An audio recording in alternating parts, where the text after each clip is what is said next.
إن الحمد لله نحمده ونستعينه ونستغفره ونعوذ بالله من شرور أنفسنا ومن سيئات أعمالنا من يهده الله فلا مضل له ومن يضلل فلا هادي له وأشهد أن لا إله إلا الله وحده لا شريك له وأشهد أن محمدا عبده ورسوله قال الله تعالى في كتابه الكريم يا أيها الذين آمنوا اتقوا الله حق تقاته ولا تموتن إلا وأنتم مسلمون أما بعد أيها الإخوة, kita melanjutkan kajian tentang manhaj Al-Imam Asy-Syafi'i rahimahullah di dalam masalah akidah.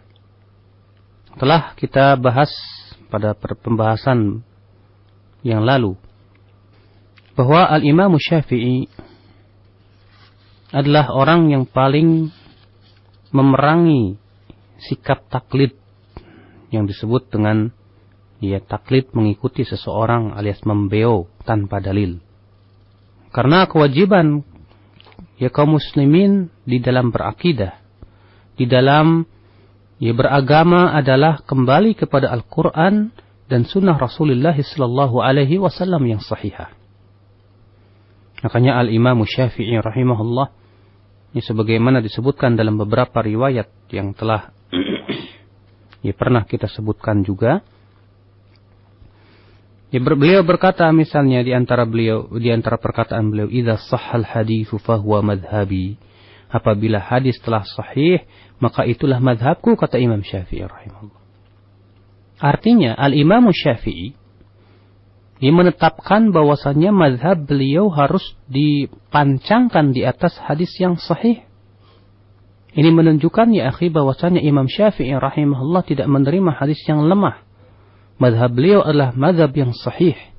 Bahkan telah kita sebutkan juga riwayat daripada Ibnu Asad. Ketika Ibnu Asad bertanya kepada Imam Syafi'i rahimahullah mengenai hadis bahwasanya Allah akan terlihat nanti pada hari kiamat dan akan dilihat oleh kaum mukminin, maka Imam Syafi'i berkata, ya Ibnu Asad, iqdi ilayya hayitu aw mittu anna kull haditsin sahihin fa inni aqulu bihi wa illam yablughni. Hai Ibnu Asad, nisbatkan kepadaku baik aku masih hidup atau telah mati bahwa setiap hadis yang sahih itulah pendapatku walaupun itu tidak sampai kepadaku. Di sini Al-Imam Syafi'i memberikan kepada kita sebuah pelajaran berharga bagaimana kita beragama, bahwa kewajiban kita adalah hanya mengikuti Al-Quran dan hadis Nabi sallallahu alaihi wasallam yang sahih. Seringkali Imam Syafi'i melarang pengikut-pengikutnya untuk taklid. Di mana beliau berkata, la tuqalliduni, jangan kamu taklid kepadaku, jangan kamu membeo kepadaku. Makanya subhanallah, kalau kita perhatikan bagaimana Al-Imam Syafi'i rahimahullah di dalam menetapkan sebuah hukum, di dalam menetapkan sebuah pendapat yang beliau pandang itu benar, selalu beliau ikutkan dengan hujah-hujah. Selalu beliau bawakan dalil-dalil baik dari Al-Quran, baik dari sunnah Rasulullah SAW yang sahihah, ataupun secara qiyas, dan itu sudah diketahui bagi mereka yang memperhatikan bagaimana pendapat-pendapat Imam Syafi'i rahimahullah dalam menetapkan hujahnya dalam kitab-kitab beliau seperti Al-Um ataupun yang lainnya. Akhal Islam, a'azani Allah wa iyyakum. Sebagaimana telah kita sebutkan juga perkataan Al-Imam Al-Muzani, dari murid daripada Al-Imam Syafi'i rahimahullah, ketika Al-Imam Al-Muzani rahimahullah menyebutkan tentang hakikat taklid, ia berkata, فإن قال أنا أعلم أني قد أصبت وإن لم أعرف الحجة لأني قلدت كبيرا من العلماء وهو لا يقول إلا بحجة خفيت علي قيل له إذا جاز ذلك تقليد معلمك li'annahu la yaqulu illa bihujjatin khafiyat 'alaik jazalaka taqlidu muallimik li'annahu la yaqulu illa bihujjatin khafiyat 'ala muallimik. Ya. Jika ia berkata, orang yang bertaklid ini, ya, orang yang bertaklid ini berkata begini, saya tahu bahwa saya telah mendapatkan kebenaran walaupun saya tidak mengetahui hujahnya, karena saya mengikuti ulama besar dari guru saya.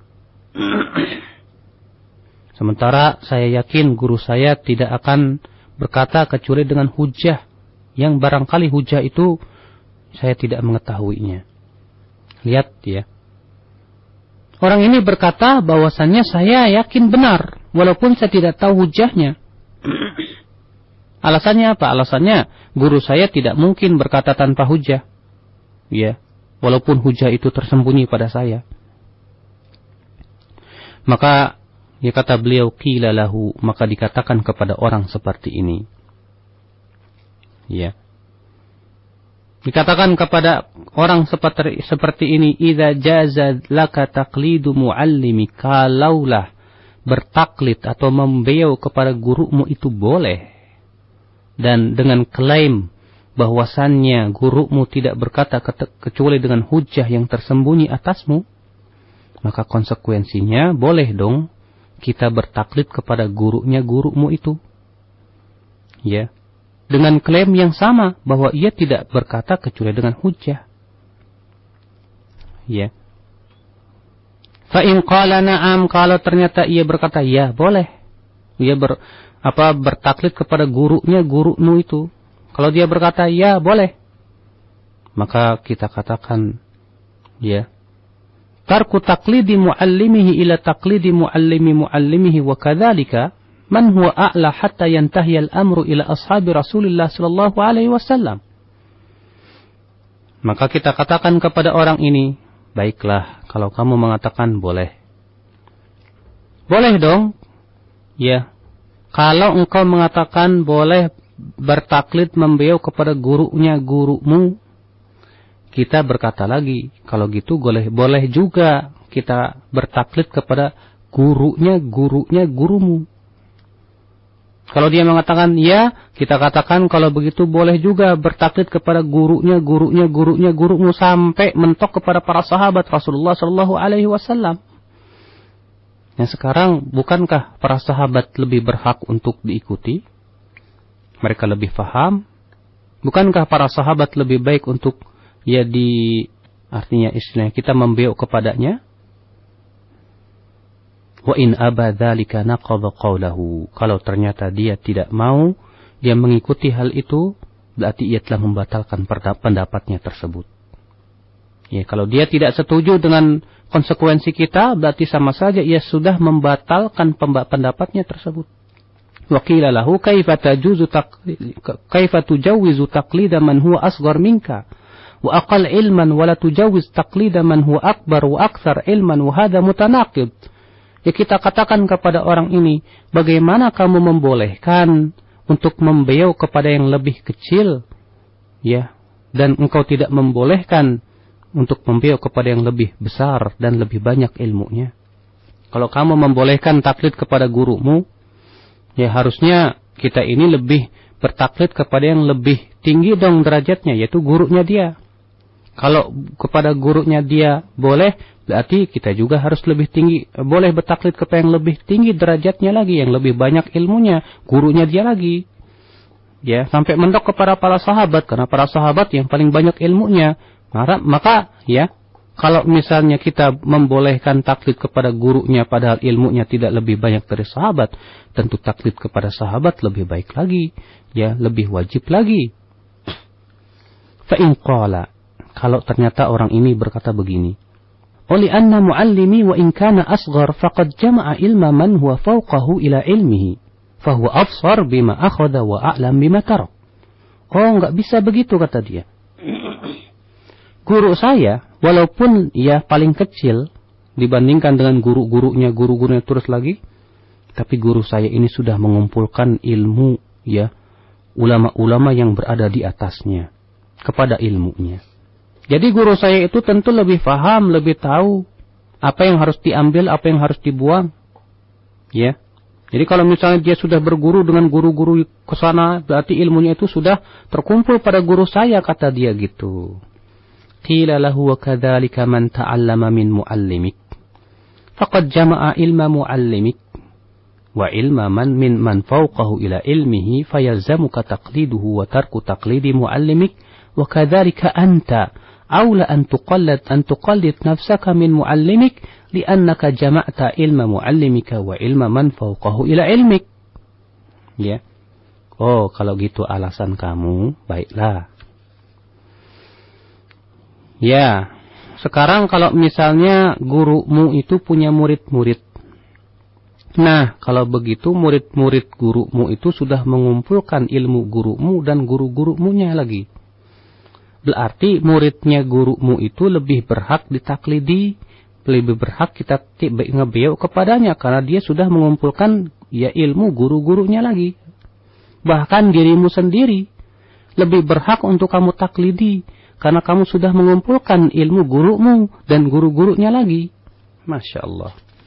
Bagaimana subhanallah Al-Imam Al-Muzani ya dalam mematahkan hujah orang seperti ini. Ikhwatal Islam a'azani Allah wa iyyakum. Maka dari itulah Al-Imam Syafi'i rahimahullah memberikan sebuah pokok yang agung dan yang tegas, yaitu wajibnya memahami dengan pemahaman para sahabat Rasulullah sallallahu alaihi wasallam. Di mana Al-Imam Syafi'i rahimahullah beliau sangat mengagungkan perkataan dan pemahaman para sahabat Rasulullah sallallahu alaihi wasallam. Berkata Al-Imam Asy-Syafi'i dalam riwayat Al-Hasan bin Muhammad Az-Za'farani, "Waqad athna Allah tabaraka wa ta'ala ala ashabi Rasulillah sallallahu alaihi wasallam fil Qur'an wat Taurat wal Injil. Wa sabaqa lahum ala lisani Rasulillah sallallahu alaihi wasallam min al-fadli ma laysa li ahadin ba'dahum. Farahimahumullah wa hanna'ahum bima atahum min dhalika bi buluki a'la manazilis sadiqin wasyuhada'i wassalihin." Kata beliau, Allah telah menyanjung para sahabat Rasulullah sallallahu alaihi wasallam di dalam Al-Qur'an, dalam Taurat dan Injil. Ya. Dan telah berlalu juga melalui lisan Rasulullah keutamaan yang tidak dimiliki oleh generasi setelah mereka. Karena Rasulullah bersabda misalnya yang memuji para sahabat, "La tasubbu ashabi," jangan kamu cela para sahabatku. Fa walladzi nafsi biyadihi, demi zat yang diriku di tangannya, kalaulah kamu ya berinfak dengan sebesar gunung Uhud, tidak akan sampai kepada ya satu mudnya mereka. Rasulullah seringkali memuji para sahabat ya ketika Rasulullah mengabarkan inna satakunu fitan, nanti akan terjadi fitnah. Kemudian para sahabat bertanya, "Wahai Rasulullah, apa yang harus kami lakukan?" Kata Rasulullah, "Ya tarji'una ila amrikumul awal," kamu harus kembali kepada perkara kalian yang pertama. Berapa banyak pujian-pujian Al-Quran dan Sunnah ya terhadap generasi para sahabat Rasulullah sallallahu alaihi wasallam. Farahimahumullah, kata Imam Syafi'i, semoga Allah merahmati mereka. Wahanna'ahum, dan memberikan selamat kepada mereka. Bima atahum min dzalik, dengan apa yang Allah berikan kepada mereka dari ya derajat seperti itu. Bibulugi a'la manazilis siddiqin, ya mereka telah sampai kepada tempat yang paling tinggi dari tempat para siddiqin, para syuhada dan para salihin. Hum addau ilaina sunana Rasulillah sallallahu alaihi wasallam. Merekalah yang menyampaikan kepada kita sunnah Rasulullah sallallahu alaihi wasallam. Wa syahaduhu wal wahyu yanzil alaih. Para sahabat juga yang menyaksikan Rasulullah diturunkan kepadanya wahyu. Para sahabat langsung menyaksikan bagaimana Rasulullah diturunkan kepadanya wahyu. Ya, fa'alimu ma arada Rasulullah sallallahu alaihi wasallam. maka tentu para sahabat orang yang paling berilmu tentang apa yang diinginkan oleh Rasulullah sallallahu alaihi wasallam, apa yang diinginkan dari wahyu tersebut, karena Rasulullah telah menjelaskan kepada para sahabat, telah mempraktikkan kepada para sahabat Rasulullah sallallahu alaihi wasallam, aman wa khasan wa azman wa irsyadan, baik yang sifatnya umum maupun khusus, baik yang sifatnya wajib ataupun bimbingan. Wa arafu min sunnatihi ma arafna, mereka para sahabat telah mengetahui dari sunnah Rasulullah apa yang kita ketahui, wa jahilna, sementara kita tidak mengetahuinya. Kata Imam Syafi'i, wahum fauqana fi kulli ilmin wa ijtihadin wa wara'in wa aqlin wa amrin ustudrika bihi ilmun wastumbita bihi wa ara'uhum lana Ahmad wa aula bina min ara'ina indana li anfusina. Wallahu a'lam, kata beliau. Dan mereka, kata Imam Syafi'i, fauqana, di atas kita pada setiap ilmu, ijtihad, wara, akal, perintah, ya, dan ilmu yang diistimbatkan dengannya. Wa ara'uhum, dan pendapat para sahabat buat kita itu lebih terpuji dan lebih layak buat kita daripada pendapat kita sendiri, Subhanallah. Di sini lihat, ayuhal ikhwah, Imam Syafi'i rahimahullah, dia menegaskan bahwasannya para sahabat di atas kita pada setiap ilmu, ijtihad, wara, akal, ya. Bahkan kata beliau, pendapat mereka buat kita lebih terpuji, lebih layak buat kita daripada pendapat kita sendiri. Inilah ya akhi al-Imam Asy-Syafi'i rahimahullah yang begitu mengagungkan, ya, pendapat para sahabat. Beliau berkata kembali, waqala, wa man adrakna mimman narda aw hukiya lana anhu bi baladina wa saru fima lam ya'lamu li Rasulillah sallallahu alaihi wasallam fihi sunnatan ila qawlihim in ijtama'u wa qawli ba'dihim in tafarraqu wa fahakadha naqul wa lam nakhruj min aqawilihim wa in qala wahiduhum wala yukhalifuhu ghairuhu akhadna biqaulihi. Kata beliau, karena, ya, orang yang kami temukan dari para ulama yang kami ridhai atau yang dihikayatkan kepada kami di suatu negeri, kalau mereka tidak mendapatkan sunnah dari Rasulullah, mereka yang mengambil pendapat para sahabat Rasulullah sallallahu alaihi wasallam jika bersepakat, atau pendapat sebagian mereka jika berselisih. Demikianlah pendapat kami, kata Imam Syafi'i, kami tidak keluar dari pendapat para sahabat. Kalau ternyata ada seorang sahabat berpendapat dan tidak diselisihi oleh sahabat yang lainnya, itu pun kami ambil pendapatnya. Subhanallah, di sini Imam Syafi'i rahimahullah, ya, menjelaskan, menetapkan, memancangkan kaidah yang kuat dan kokoh, bahwasannya kalau kita tidak mendapatkan dari Al-Quran dan Sunnah Rasulullah Sallallahu Alaihi Wasallam penjelasannya, kita lihat bagaimana para sahabat Rasulullah menjelaskan, sehingga pada waktu itu kata Imam Syafi'i kita tidak keluar dari pendapat para sahabat. Ini ya akhi. Ya, kalau ternyata tidak ada di zaman sahabat, gimana Ustaz? Ya, kita lihat bagaimana, ya, ijtihadat para ulama kibar di zaman kita itu. Ikhwatal Islam, a'azzani Allah wa iyyakum. Inilah yang dipancangkan oleh Imam Syafi'i rahimahullah. Dan ini pula yang disetujui oleh seluruh ulama. Seperti Imam Ahmad bin Hanbal berkata dalam kitab Aslus Sunnah, min usulis sunnati indana at-tamassuk bima kana alaihi ashabu Rasulillah sallallahu alaihi wasallam. Di antara pokok-pokok sunnah di sisi kami, yaitu berpegang kepada apa yang dipegang oleh para sahabat Rasulullah sallallahu alaihi wasallam.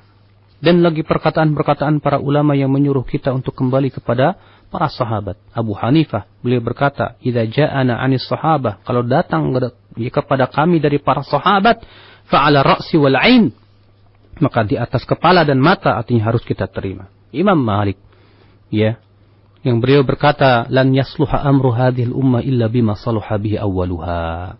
Ya, tidak akan beres, ya, urusan umat Islam ini, kata beliau, kecuali dengan perkara yang beres dengannya urusan yang pertama, yaitu para sahabat Rasulullah sallallahu alaihi wasallam. Ikhwatal Islam, a'azzani Allah wa iyyakum. Imam Syafi'i pernah menjawab pertanyaan tentang pendapat-pendapat para sahabat apabila mereka berselisih. Bagaimana? Maka Al-Imam Syafi'i rahimahullah menjawab dalam kitab Ar-Risalah. Nasiru minha ila ma wafaqal kitab awis sunnah awil ijma' aw kana asahha fil qiyas.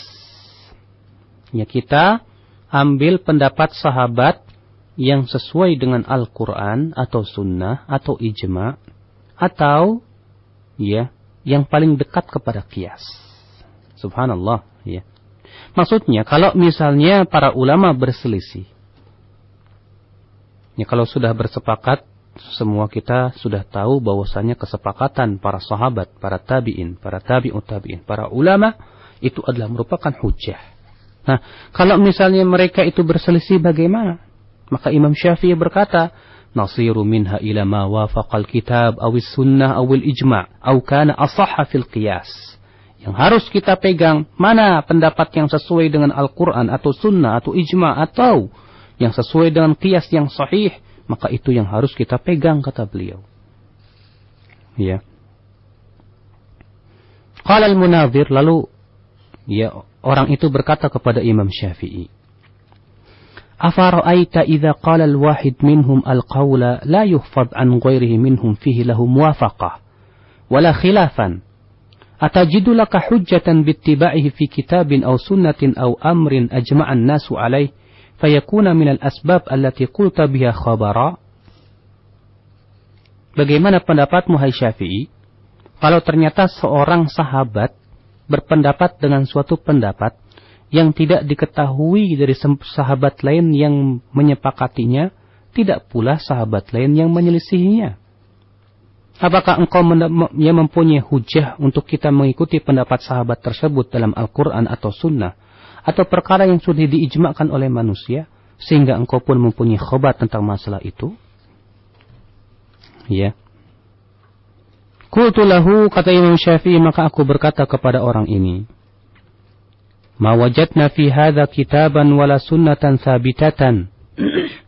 Memang kami tidak mendapatkan tentang masalah ini dari Al-Quran atau sunnah yang sahihah. Walakin wajadna ahlal ilmi ya'khuduna biqali wahidihim marratan wa yatrukunahu ukhra wa yatafarraqu fi ba'dhi ma akhadhu bihi minhum. Akan tetapi kami mendapatkan para ahli ilmu setelahnya mengambil pendapat salah seorang dari mereka terkadang dan terkadang juga meninggalkan yang lainnya, dan mereka berselisih pada sebagian yang mereka ambil dari mereka. Lalu dia berkata, fa ila ayyi syai'in sirta min hadza? Kalau begitu, kemana kamu ambil? Maka Imam Syafi'i berkata, ila tiba'i qali wahidin idza lam ajid kitaban wala sunnatan wala ijma'an wala syai'an fi ma'nah yuhkamu lahu bihukmi aw wujida ma'ahu qiyas. Wa qalla ma yujad min qalil wahid minhum la yukhalifu ghairu min hadza. Kata beliau, saya mengikuti pendapat seorang sahabat kalau ternyata saya tidak mendapatkan Al-Quran atau sunnah atau ijma'. Subhanallah, ikhwatul Islam, a'azani Allah wa iyyakum. Jelas sudah bagaimana manhaj Al-Imam Asy-Syafi'i rahimahullah di dalam menetapkan akidah dan menetapkan hukum dalam agama kita ini. Sekarang kita masuk kepada pembahasan yaitu yang berhubungan dengan masalah akidah al-iman, yaitu iman. Bagaimana pendapat Imam Syafi'i rahimahullah tentang iman? Sebelum kita mengetahui perkataan Al-Imam Syafi'i rahimahullah mengenai iman, kita ingin mengetahui dulu bagaimana pendapat para ulama-ulama ahlu sunnah yang lainnya. Sehingga dari situ kita ketahui bahwa Imam Syafi'i tidak menyelisihi pendapat para ahlu sunnah wal jamaah. Ketahuilah ayuhal ikhwah, bahwa ahlu sunnati wal jamaah bersepakat yang namanya iman itu annal iman i'tiqadun bil janani wa nutqun bil lisani wa amalun bil arkan. Ya. Bahwa yang namanya iman itu keyakinan dengan hati, ucapan dengan lisan, dan amalan dengan anggota badan. Berkata Al-Imam Al-Baghawi rahimahullah, ittafaqatis sahabatu wa tabi'un faman ba'dahum min ulama'is sunnati ala anna al-a'mala minal iman wa qalu innal imana qawlun wa amalun wa aqidatun yazidu bit-ta'ati wa yanqusu bil ma'siyah. Berkata Al-Imam Al-Baghawi dalam kitab Syarh Sunnah, telah bersepakat para sahabat, para tabi'in, dan orang-orang setelah mereka dari para ulama sunnah bahwasannya amal itu bagian dari iman. Ya. Mereka berkata bahwasannya iman itu adalah perkataan dan amal serta akidah, bertambah dengan ketaatan dan berkurang dengan kemaksiatan. Ini ya akhi keyakinan Ahlus Sunnati wal Jamaah. Ya. Wa qala al-Imam Abu Ubaid Al-Qasim bin Sallam, berkata Abu Ubaid Al-Qasim bin Sallam, "Al-amru alladhi alaihi Ahlus Sunnati indana ما نص عليه علماؤنا مما اقتصصنا في كتابنا هذا أن الإيمان بالنية والقول والعمل جميعا وأنه درجات بعضها فوق بعض." Dan perkara yang dipegang oleh Ahlus Sunnati wal Jamaah, yang telah dinyatakan oleh para ulama kita, yang telah saya ceritakan dalam kitab kita ini, kitab kami ini, kata ya Abu Ubaid Al-Qasim bin Sallam, bahwasanya iman itu adalah keyakinan, perkataan dan amal semuanya, dan bahwasanya ia adalah berderajat, sebagiannya ya di atas sebagian yang lainnya. Demikian pula yang disebutkan oleh Imam Muhammad bin Al-Husain Al-Ajurri, beliau berkata, "I'lamu rahimanallah wa iyyakum anna alladhi alaihi ulama'ul muslimin anna al-iman wajibun ala jami'il khalqi wa huwa tasdiqun bil qalbi wa iqrarun bil lisani wa amalun bil jawarih." Ya, kata beliau bahwasanya ketahuilah, semoga Allah merahmati kita dan kamu, sesungguhnya yang dipegang oleh para ulama kaum muslimin, bahwasanya iman itu adalah wajib atas semua makhluk. Ia adalah merupakan pembenaran dengan hati, penetapan dengan lisan, dan amalan dengan anggota badan. Ya. Kemudian berkata, "Tsumma a'lamu annahu la tujzi al-ma'rifatu bil qalbi wat tasdiq illa an yakuna ma'ahu al-iman bil lisan nutqan, wa la tujzi ma'rifatun bil qalbi wa nutqun bil lisan hatta yakuna amalan bil jawarih, fa idza kamalat hadhihi al-khisal kana mu'mina." Kemudian ketahuilah bahwasanya tidak mencukupi ya al-ma'rifah, ya sebatas mengetahui dengan hati atau pembenaran saja, sampai disertai dengan ucapan dengan lisan, dan tidak mencukupi ya keyakinan dengan hati dan ucapan dengan lisan sampai disertai dengan amalan anggota badan. Kalau ternyata sudah sempurna perkara ini, maka dia seorang yang mukmin. Ya, perhatikan, kana mukminan, maka dia seorang mukmin yang sempurna. Dia berkata juga Al-Imam Al-Hafidh Abul Qasim Al-Lalikai ketika beliau menyebutkan riwayat-riwayat yang banyak sekali dari para sahabat, dari para tabi'in, dari para fuqaha setelahnya, semua bersepakat bahwasannya ya iman itu bertambah, iman itu i'tiqadun bil janan, keyakinan dengan hati, amal demikian pula ucapan dengan lisan, dan amalan dengan anggota badan. Ya. Jadi ini sudah bersepakat semuanya. Maka bagaimana Imam Syafi'i? Imam Syafi'i pun alhamdulillah beliau termasuk imam Ahlus Sunnah wal Jamaah. Jadi disebutkan dalam riwayat Ar-Rabi' bin Sulaiman Al-Muradi, sebagai dikeluarkan oleh Baihaqi, ia berkata, "Sami'tu Syafi'i," aku mendengar Al-Imam Syafi'i rahimahullah pernah berkata, "Al-imanu qaulun wa amalun wa yazidu wa yanqus." Iman itu perkataan dan amalan, bertambah dan berkurang. Iya. Di sini Imam Syafi'i tegas mengatakan bahwa iman itu perkataan dan amal. Barangkali bertanya-tanya, kenapa di situ tidak ada keyakinan? Karena perkataan itu ada dua, perkataan hati dan perkataan lisan. Dan amal itu ada tiga, amalan hati, amalan lisan, dan amalan anggota badan. Ya, itu yang diterangkan oleh para ulama ya akhi. Jadi Imam Syafi'i alhamdulillah beliau tegas, ya sesuai dengan akidah Ahlussunnati wal Jamaah, bahwasanya iman itu adalah tiga. Ya, keyakinan dengan hati, ya, ucapan dengan lisan. Apa yang dimaksud keyakinan dengan hati? Yaitu meyakini ya akan kebenaran Islam, dan lisannya mengucapkan syahadatain, asyhadu an la ilaha illallah wa anna Muhammadar Rasulullah. Ya. Dan disertai dengan amalan anggota badan. Namun ya, sebagaimana telah dijelaskan pula bahwa amalan anggota badan itu adalah berderajat-derajat. Ada yang merupakan aslul iman, ya pokok iman. Seperti apa?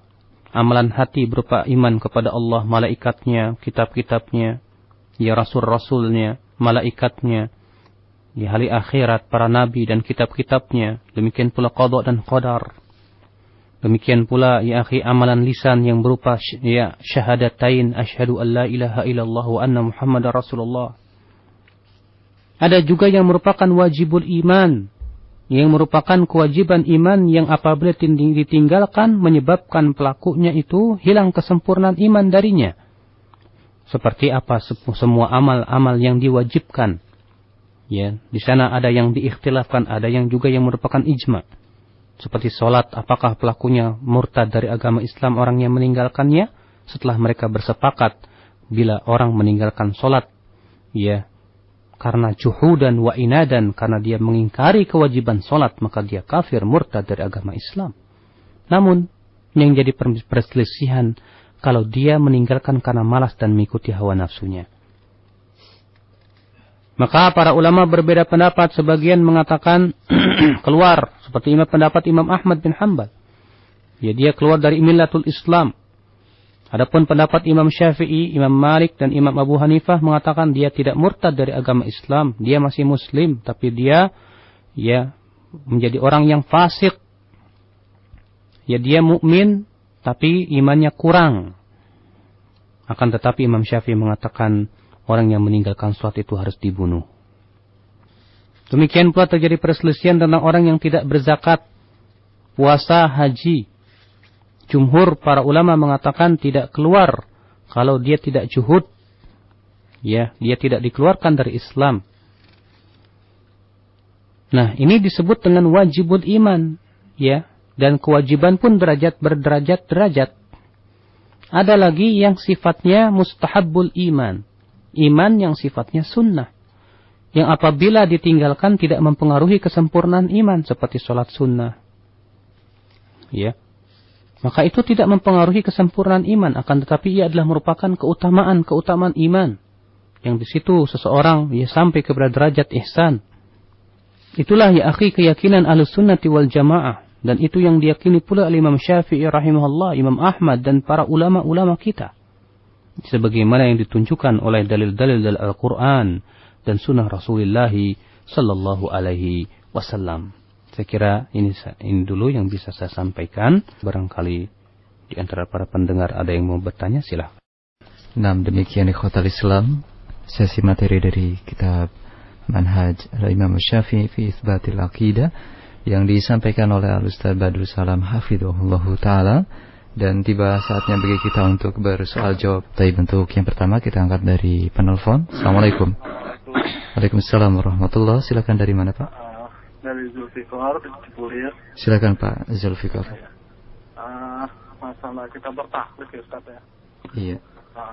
Di sini banyak para ulama kita bertaklid kepada hukum adat ya Ustaz. Kepada apa? Hukum adat kayak tahlil, maulid, bahkan. Iya. Halo. Orang yang anti maulid dikata orang gila, Ustaz. Itu gimana menurut Ustaz? Nah, baik. Terima kasih Pak Zulfikar. Nah, waalaikumsalam warahmatullahi wabarakatuh. Silakan Ustaz. Ayyuhal ikhwah, menjadi sebuah kesalahan dari pemahaman sebuah kaidah yang menyebutkan al-adatu muhakkamah. adat istiadat bisa dijadikan hukum. Sehingga akhirnya sebagian orang menjadikan segala sesuatu dari ritual-ritual yang sifatnya ibadah dianggap itu sebagai adat istiadat. Padahal sungguh sangat berbeda antara adat kebiasaan dengan ritual-ritual yang disebutkan. Karena para ulama usul fikih ketika berbicara tentang masalah adat, ya kebiasaan, itu maksudnya yang berhubungan dengan yang sifatnya duniawiyah, seperti kebiasaan dalam berpakaian. Ya. Makanya para ulama usul fikih bersepakat bahwa adat atau uruf itu bukan hujjah, bukan dalil. Tapi itu sebatas ya penjelasan mengenai batasan dari praktek dalil. Ya. Dia bukan dalil, dia sebatas penjelasan dari praktek dalil itu sendiri. Dari dalil-dalil yang tidak ada ya batasannya dalam syariat. Jadi bukan hujah secara berdiri sendiri. Karena ya yang menjadi hujah itu adalah Al-Qur'an dan sunnah Rasulullah sallallahu alaihi wasallam. Kalaulah mereka membahas perkataan-perkataan para ulama tentang masalah ini, mereka akan temukan hal itu. Ya, bahwa dalil-dalil yang tidak ada batasannya dalam syariat, maka itu dikembalikan kepada apa? Ya kepada uruf, kepada adat istiadat, kepada kebiasaan. Seperti misalnya Allah Subhanahu wa taala ya menyuruh kita untuk menutup aurat.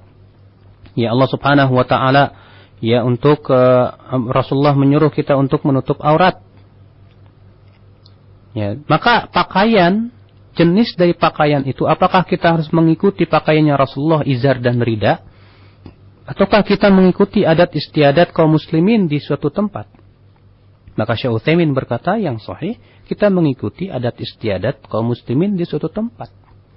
Maka kaidah seperti itu baru kita bisa pakai. Ya. Demikian pula ya ketika Allah Subhanahu wa taala memerintahkan kita untuk berbuat ma'ruf kepada istri, ya. Mempergauli mereka.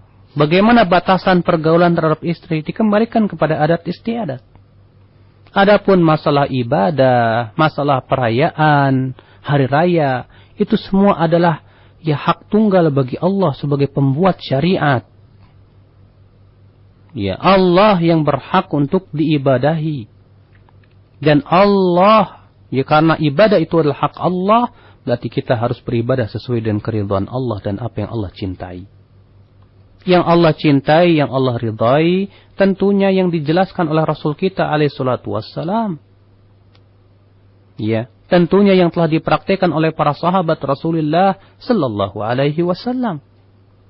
Maka dari itu, ya yang dianggap sebagai kebiasaan masyarakat yang padahal itu tidak ada hubungannya dengan ya masalah yang sifatnya sudah kita sebutkan tadi, ya bayanun ditatbiki syariah yang merupakan adat istiadat sebagai penjelasan dari praktek syariat dan pembatasannya. Maka ya itu semua adalah perkara yang diada-adakan menyimpang dari syariat. Ikhwatul Islam a'azzani Allah wa iyyakum. Ya terkadang orang tahu kaidah tapi tidak tahu prakteknya gimana. Sebatas tahu doang kaidah, oh ada kaidah al-adatu muhakkamah, adat itu bisa dijadikan hukum. Ya padahal para ulama sudah membahas apa maksud daripada praktek itu. Praktek adat yang bisa dijadikan hukum. Apa maksudnya? Bagaimana prakteknya? Ini harusnya dibahas. Ya jangan cuma sebatas tahu ya punya pedang tapi nggak bisa menggunakan pedang. Ya akhirnya apa? Dia membabi buta babat sana sini. Ya tidak peduli apakah itu sesuai dengan kaidah tersebut atau tidak. Subhanallah. Naam. Baik, Ustaz. Untuk selanjutnya kita angkat pertanyaan dari Abu Wahyu di Bekasi. Assalamualaikum. Waalaikumsalam warahmatullahi wabarakatuh. Silakan, Pak. Ya. Assalamualaikum Ustaz. Waalaikumsalam warahmatullahi wabarakatuh. Ustaz, Ana mau tanya bagaimana sikap Ana terhadap teman yang dengan mudah sekali gitu menyalahkan temannya. Iya. Apabila menurut dia ya memang itu tidak sesuai gitu. Tidak sesuai dengan Kadang-kala gini, manhaj apa gitu. namanya? Contohnya khilaf dia, keyakinan dia misalkan terhadap apa namanya keyakinan yang A, nah ini yang B gitu, sama-sama punya hujah insyaallah. Tapi seolah-olah keyakinan anak ini salah gitu, Ustaz. Iya. Jadi dia kadang lain lah gitu. Begini Arab, Pak ya. Dia lain terhadap anak. Halo? Yang pertama, Ustaz, bagaimana sikap anak terhadap dia gitu. Halo Pak. Ya lah. Ya. Begini Pak. Masalah keyakinan yang berbeda tersebut itu kan harus kita perjelas dulu. Iya, lebih dijelaskan. Iya.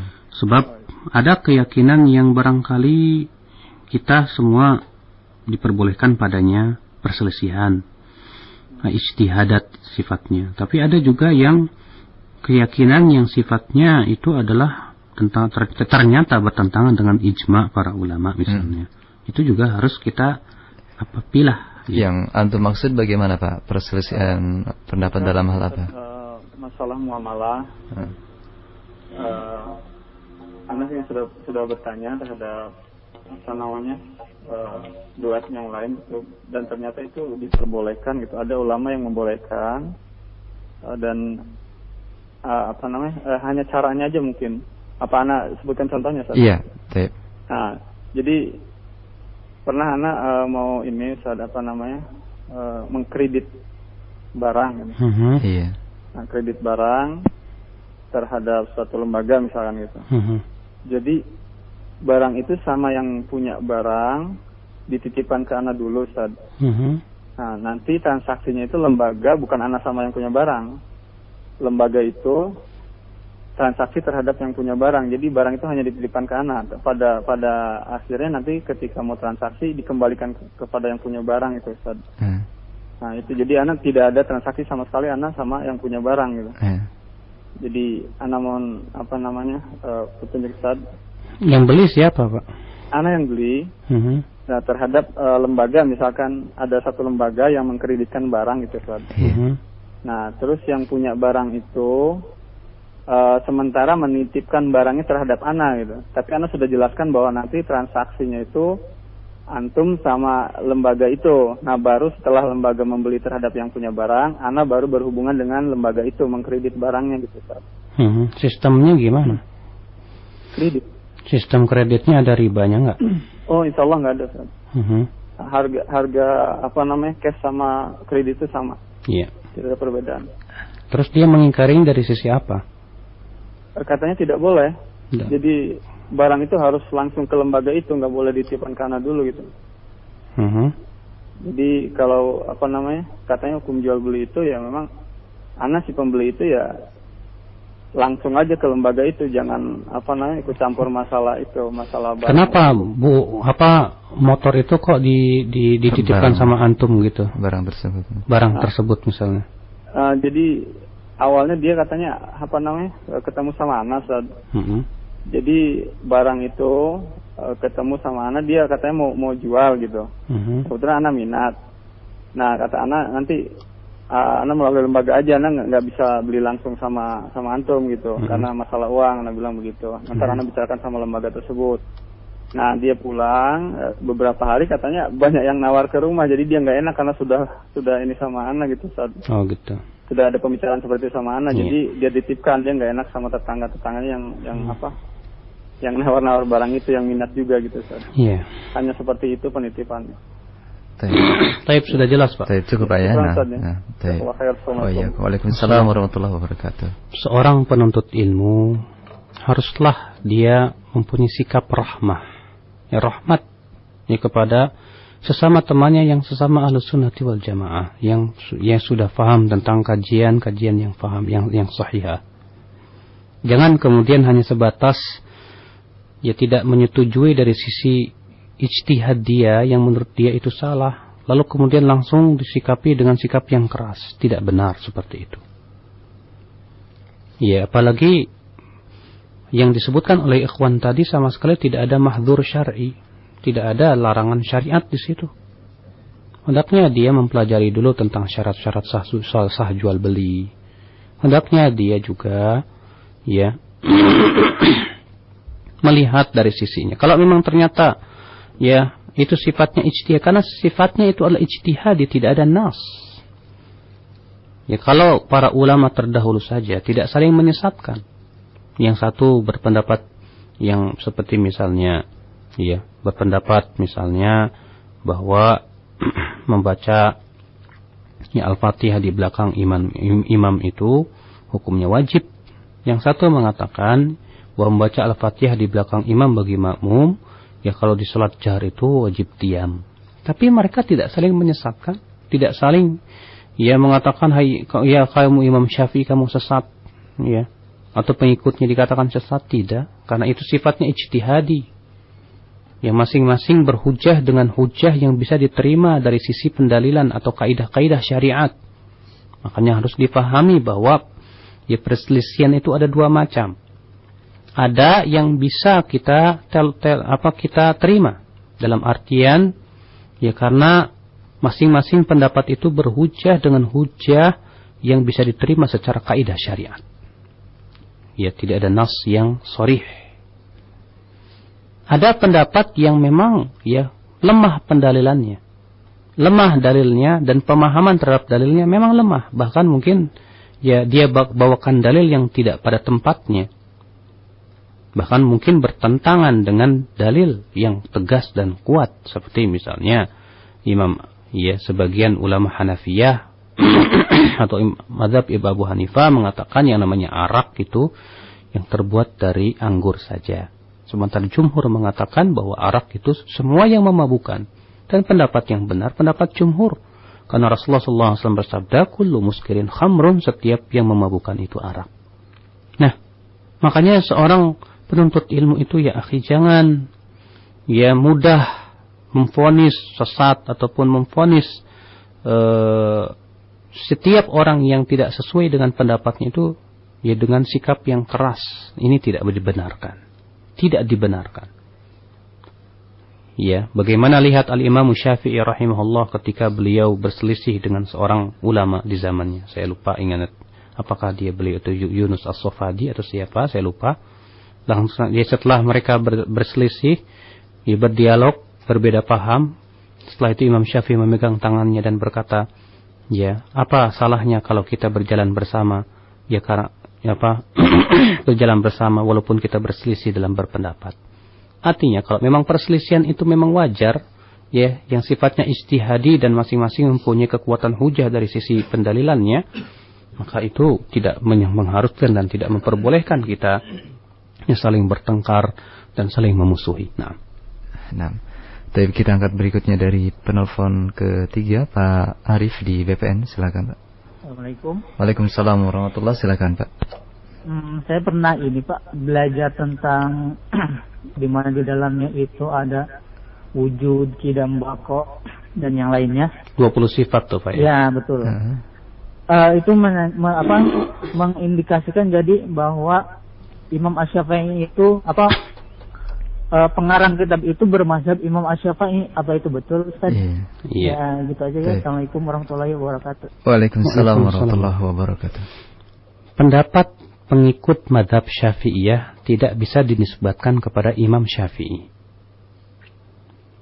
Dan pendapat sebagian pendapat ulama pengikut Syafi'iyah tidak pula bisa dinisbatkan kepada pendapat seluruh itu dan atau dikukuhkan sebagai itu adalah mazhab Syafi'i, tidak.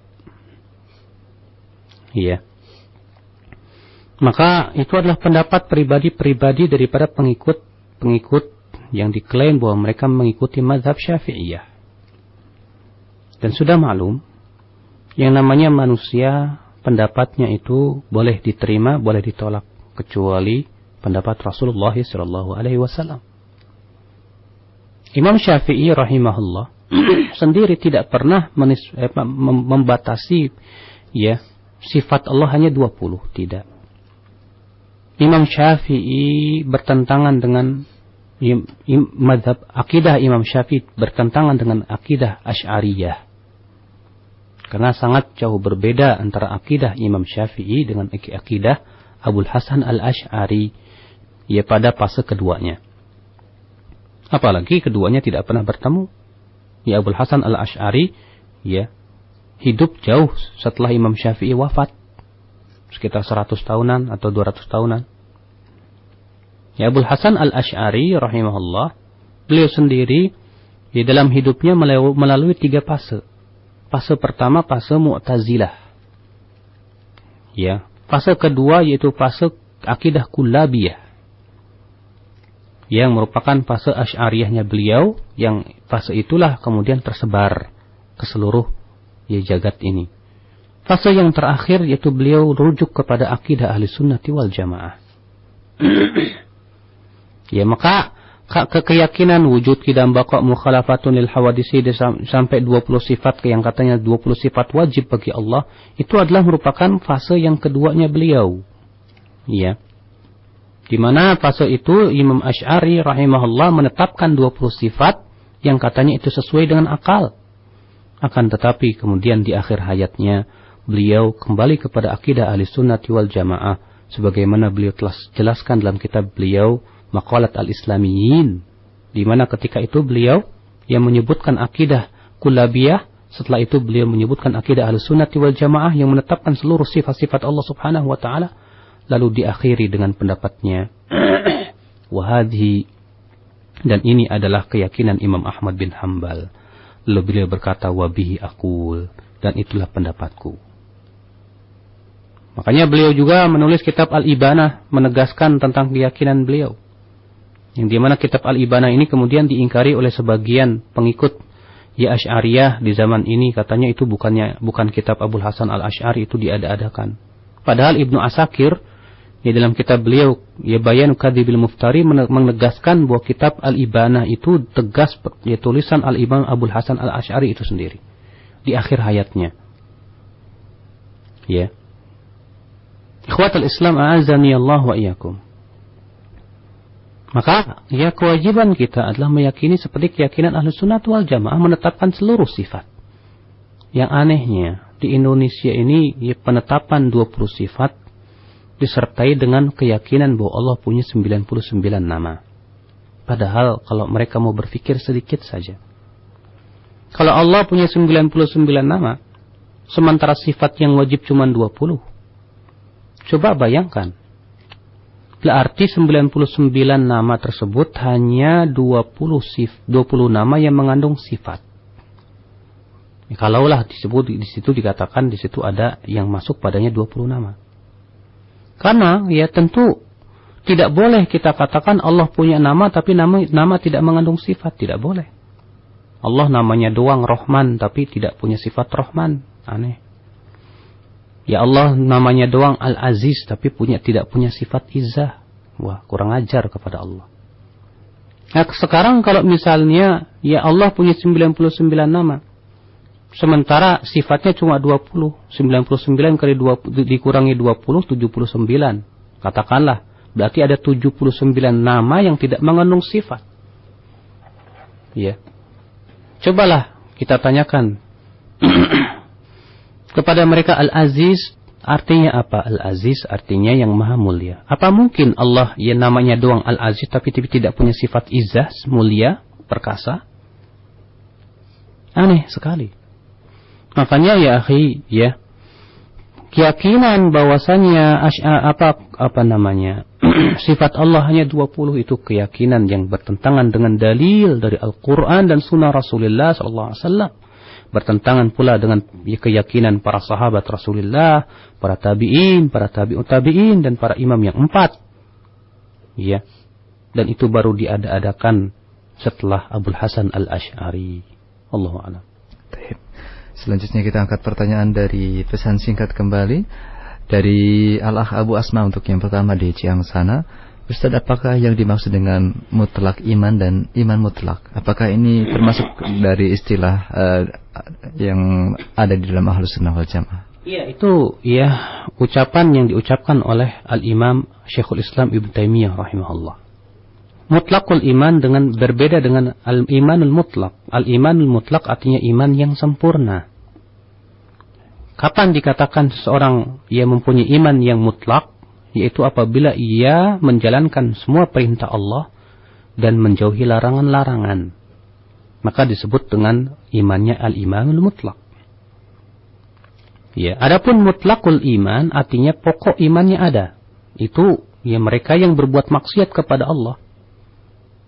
Ya, kita tidak boleh kita katakan orang yang berbuat maksiat itu imannya sempurna. Tapi kita katakan bahwasannya orang yang berbuat maksiat itu adalah orang yang imannya kurang. Ada padanya iman secara pokoknya, akan tetapi tidak disebut iman yang sempurna, disebut dengan mutlakul iman. Makanya, ya, Ahlussunnah meyakini bahwa pelaku dosa besar itu kehilangan al-imanul mutlak, namun tidak kehilangan mutlakul iman.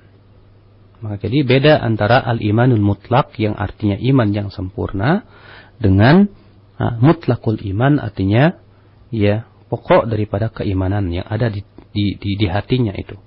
Dia masih iman kepada Allah, masih iman kepada Rasulullah, iman kepada kitab-kitab, iman kepada hari akhirat. Orang yang berzina, mencuri, korupsi, ya, selama mereka tidak mengingkari, tidak melakukannya karena juhud, maka ya mazhab Ahlussunnati wal Jamaah tidak mengkafirkan mereka. Ya, tidak mengkafirkan mereka. Ya, kita katakan dia itu adalah mukminun bi imanihi, fasiqun bi kabiratihi. Ya, dia mukmin dengan imannya, tapi ia fasik dengan dosa-dosa besarnya itu. Nah. Baik. Kembali dari pesan singkat Al-Akh Abu Ayyub di Darmagaya di Bogor ya. Ustadz, mohon dijelaskan kembali apa yang disampaikan oleh Imam Asy-Syafi'i dari pembahasan atau pembagian iman menjadi usul iman, kemudian wajib iman dan mustahabul iman. Mohon dijelaskan kembali. Pembagian itu sebetulnya dibagi oleh Al-Imam Taimiyah rahimahullah. Demikian pula Ibnu Qayyim. Bahwa iman ya dan di zaman-zaman terakhir ini juga dibagi demikian. Karena memang demikian karena Allah Subhanahu wa taala ya telah memisalkan kalimat thayyibah itu seperti pohon. Wa mathalu kalimatin thayyibatin kasyajaratin thayyibatin asluha thabitun wa far'uha fis sama. Ya, dan permisalan kalimat yang thayyibah itu seperti pohon yang thayyibah yang pokoknya ya kuat ya dan cabangnya menjulang ya di langit. Maka yang namanya pohon pasti ada pokok, ada ya cabang, ada ranting, ada daun, ada buah. Ya. Ini permisalan yang sangat tepat sekali. Dan ini sepadan dengan sabda Rasulullah bahwa iman itu 70 atau 60 lebih cabang. Ya, Rasulullah mengatakan iman itu bercabang-cabang. Yang paling tinggi yaitu la ilaha illallah, yang itu merupakan pokok iman. Dan yang paling rendah yaitu ya menyingkirkan gangguan dari jalan. Nah, ini menunjukkan bahwa iman pun berderajat. Ini keyakinan Ahlussunnati wal Jamaah. Berarti di sana ada yang merupakan sebagaimana halnya pohon, ada yang merupakan pokok pohon itu, ada yang merupakan ya cabang pohon itu, ada yang merupakan ranting-ranting dan daunnya. Nah, sekarang kalau kita tebas ya salah satu cabangnya, masih disebut pohon? Masih. Maka halnya dengan orang yang misalnya berbuat maksiat kepada Allah. Ya, maka ia telah kehilangan sebagian iman, namun tidak hilang iman sama sekali. Ya, tergantung tentunya dengan dia berbuat maksiatnya dari sisi yang mana. Kalau ternyata dia berbuat maksiatnya dari sisi itu merupakan pokok iman, ya seperti dia misalnya mempersekutukan Allah Subhanahu wa taala, maka ia sudah menebas pohon iman itu dari pokoknya. Antum kalau orang gaji, ya kalau antum tebang pohon itu dari bawah, tidak disebut pohon lagi, sudah habis. Ya, tidak disebut pohon lagi, habis. Tapi kalau misalnya ya daun-daunnya antum rontokkan semua, masih disebut pohon? Masih. Maka kita lihat di situ ya jenis daripada kemaksiatan yang dilakukan oleh seorang hamba. Kalau ternyata kemaksiatan itu berhubungan dengan pokok iman, yang tidak sah iman kecuali dengannya, maka orang tersebut bisa jadi murtad kafir, ya, dari millatul Islam. Walaupun tentunya Ahlussunnati wal Jamaah ya tidak sembarangan mengkafirkan, harus ditegakkan dulu hujahnya, dihilangkan syubhat-syubhatnya. Barangkali dia tidak tahu. Ya. Nah, inilah ikhwatul Islam, berbeda dengan Khawarij dan Murji'ah. Murji'ah dan Khawarij bertemu satu titik. Sama-sama punya keyakinan bahwa iman itu tidak bertambah dan tidak berkurang. Perbedaannya, orang Khawarij berkata, apabila hilang sebagian iman, maka hilang semuanya. Makanya orang Khawarij mengkafirkan pelaku dosa besar. Sedangkan Murji'ah mengatakan sebagian iman ada, maka ada semuanya, sempurna. Makanya orang Murji'ah mengatakan, ya sebatas orang meyakini ya akan benarnya Islam itu sudah cukup. Sebatas dia bersyahadat la ilaha illallah sudah cukup. Ya, dan tidak berpengaruh padanya kemaksiatan, katanya. Kemaksiatan dosa sebesar apapun, kalau dilakukan oleh si hamba yang bersyahadat la ilaha illallah, tetap tidak mempengaruhi kesempurnaan imannya. Itu pendapat Murji'ah. Berbeda dengan Ahlussunnati wal Jamaah. Ahlussunnah wal Jamaah di sini tengah-tengah. Ahlussunnah mengatakan apabila ada sebagian iman tidak menunjukkan ada semuanya. Dan apabila hilang sebagian iman juga tidak menunjukkan hilang semuanya. Ya. Ahlussunnah memberikan perincian-perincian. Ya, mana yang sifatnya pokok iman, yang sifatnya itu keyakinan seperti keyakinan kepada Allah, malaikatnya, yang itu merupakan keyakinan Ahlussunnah wal Jamaah yang harus diimani. Ada juga yang sifatnya wajibatul iman, kewajiban-kewajiban iman yang sifatnya hukumnya wajib. Maka kalau misalnya yang wajib ini ditinggalkan karena juhud dan inat, karena dia mengingkari keyakinan wajib tersebut setelah tegak hujah padanya, ini bisa kafir murtad dari agama Islam. Tapi kalau dia meninggalkan kewajiban tersebut karena mengikuti hawa nafsunya, ya, seperti orang yang berhukum dan hukum selain Allah. Dia tahu bahwa berhukum dan hukum selain Allah itu termasuk dosa besar. Itu maksiat. Dan dia meyakini dia di atas kemaksiatan. Maka orang seperti ini dengan ijma' Ahlussunnati wal Jamaah tidak dikafirkan dahulu. Ya, tidak dikafirkan. Nah, ini ayyuhal ikhwah a'azzani Allah wa iyyakum, pembahasan seperti ini harus difahami sehingga ya kita ya lepas dari keyakinan akidah Khawarij ataupun Murji'ah. Di zaman sekarang ini banyak pemikiran mudah sekali mengkafirkan. Ya. Mudah mengkafirkan sebelum ditegakkan dulu hujah, sebelum dulu ya dihilangkan syubhat. Padahal para ulama tegas menyebutkan bahwa ya orang yang bodoh masih diberikan padanya udzur. Kebodohan itu adalah merupakan udzur. Ya, Allahu a'lam. Baik, selanjutnya masih dari pertanyaan pesan singkat. Ustaz barakallahu fikum. Mohon dijelaskan kembali tafsir ataupun penjelasan dari beberapa ayat di bawah ini yang menjadi dalil bagi guru-guru kami untuk adanya baiat. Yang pertama dari surat Al-Fat ayat yang ke-10 dan ke-18, kemudian yang ketiganya surat Al-Mumtahanah ayat yang ke-12.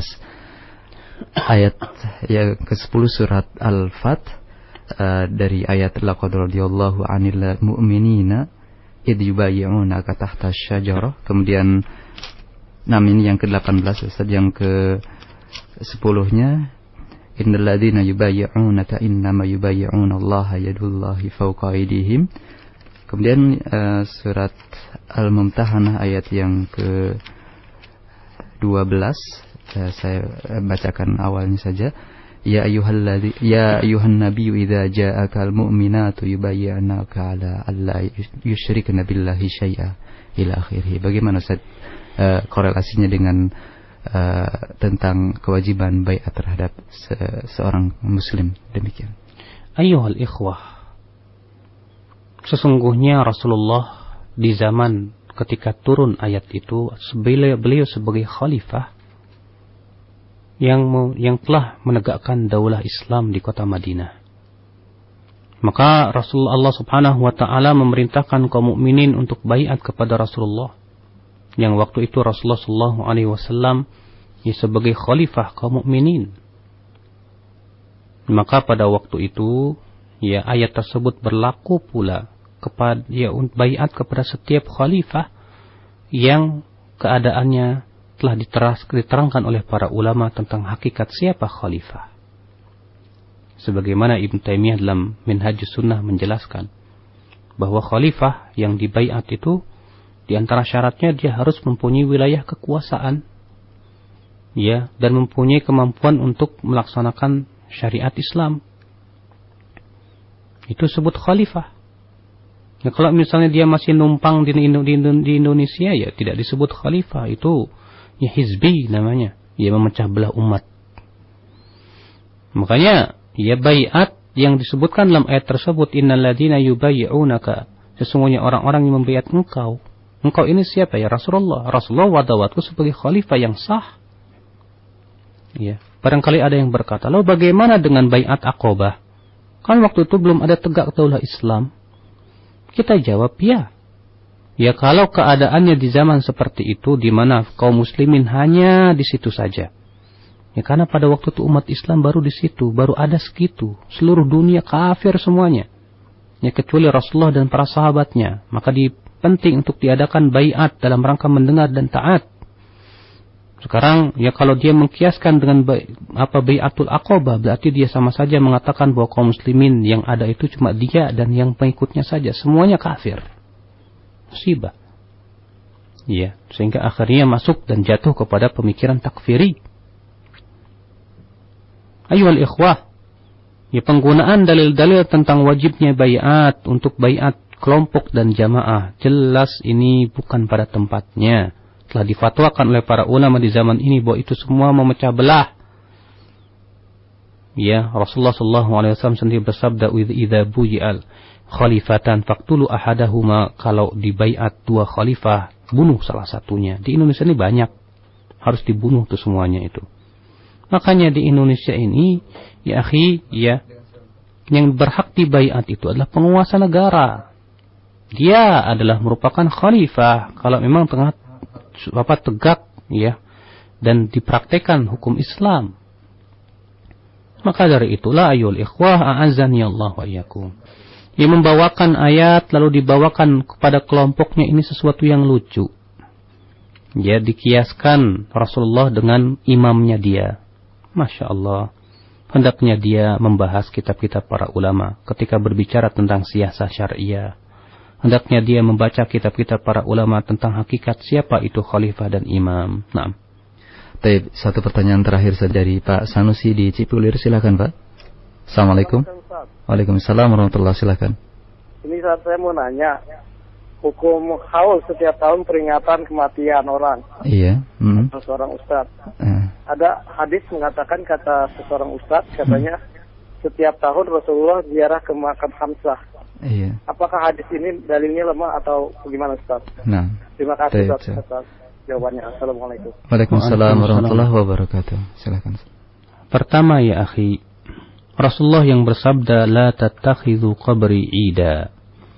Jangan kamu jadikan kuburanku sebagai id. Id itu artinya, kata para ulama, sesuatu yang berulang, yang telah ditetapkan waktunya.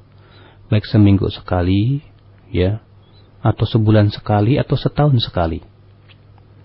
Maka siapa yang telah menetapkan waktunya untuk ziarah kubur, maka sudah ia menjadikan kuburan sebagai id, ya perayaan di situ. Dan itu dilarang oleh Rasulullah. Bagaimana? Ya, sementara itu telah dilarang oleh Rasulullah. Makanya perkataan dia bahwa Rasulullah ya setahun sekali ziarah ke kuburan Hamzah. Ya hendaklah dia membawakan siapa yang meriwayatkannya, bagaimana sanadnya. Sementara hadis ini tegas melarang untuk menjadikan kuburan sebagai id, ya. Maka itu semua yang dia katakan adalah merupakan pendalilan-pendalilan yang tidak jelas sanadnya. Ya, jeluntrungnya tidak diketahui dari mana asal usulnya, siapa yang meriwayatkan. Subhanallah. Terkadang memang begitu ya, akhi. Ya, terkadang ada orang berusaha untuk bawa-bawa dalil yang ya kira-kira pas. Ya, yang dia sendiri tidak tahu sebetulnya hadisnya riwayat siapa. Siapa yang mengeluarkan. Bagaimana tata cara memahami dalil tersebut. Ya, ada orang yang bawa dalil, terkadang dalilnya sahih tapi pemahamannya yang tidak sahih. Inilah ayyuhal ikhwah, ya kewajiban kita sebagai kaum muslimin harus ya secara seksama untuk melihat bagaimana kedudukan suatu hadis, apakah sahih atau dhaif. Ya bagaimana para ulama mempraktekannya, bagaimana para sahabat memahaminya, itu sangat penting sekali. Makanya tidak pernah dinukil bahwa para sahabat mereka ya haul 1 tahun sekali. Kalau para sahabat, kalaulah itu baik, tentu para sahabat yang pertama kali mengamalkannya. Karena kalau misalnya para Rasulullah melakukannya, tentu dia telah diamalkan oleh para sahabat juga. Karena para sahabat orang yang lebih semangat di dalam mempraktekkan agama dan syariat kita ini, ya akhi. Ya, ternyata tidak ada satupun sahabat melakukannya. Tidak pula Imam Syafi'i, Imam Ahmad bin Hanbal, tidak pula Imam Malik, Imam Abu Hanifah. Ya, padahal mereka orang yang paling alim dan berilmu tentang hadis-hadis Rasulullah SAW. Imam Ahmad 1 juta hadis dia hafal. Ya, Ustaz tadi saya yakin ya Arba'in Nawawiyah saja tidak hafal. Ikhwatul Islam, maka dari itu ya kita beragama sekali lagi harus jelas ya akan kesahihan dan ya keabsahan suatu dalil yang dibawakan dari sisi sanadnya, demikian pula dari sisi pemahamannya. Wallahu a'lam. Ya, kita tutup. Subhanakallahumma bihamdik, asyhadu an la ilaha illa anta, astaghfiruka wa atubu ilaik. Wassalamualaikum warahmatullahi wabarakatuh.